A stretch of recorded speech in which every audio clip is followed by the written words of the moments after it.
without Jamie Lennon, key player, and as Conan said in commentary, the midfield at the end of the game with probably never played together before, Forrester and Levy, who just made it back through injury. So there are extenuating circumstances from Pat's point of view in that performance. Forget about tactics and forget about personnel. The fundamentals of football, you graft, and you graft really hard.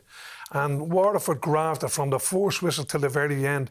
The only time I seen any urgency, regardless of possession and looking good on the ball, was in the 84th minute or the 88th minute when Power went through someone. The last 10 minutes, they showed some urgency, as in effort. Forget about passage of play and forget about in possession, all these stats. The most important statistic is you roll your sleeves up and you work and you graft. And you don't think Pats did that tonight? Not at all. No way. Not at all. No way. No way. They're the team for me that believe that they're good enough to be on the ball to win games. Forget about what it's like off the ball. And forget about what it's like to roll up the stage. When Waterford went to close the ball, they went in and they harried and they harassed. When Pats went, they went and stood a yard off, sometimes even further. That's not how you go and stand, as Keith says, put your foot in someone's throat. They got what they deserved.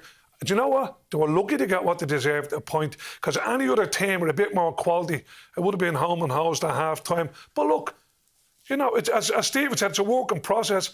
He has to look. He inherited a lot of that squad. Yeah. Do they want them? Does he want them? This is part of the journey. But the thing about it is he's 5 years there. He'll get his own players in eventually if people stick with him. And I'd stick with him.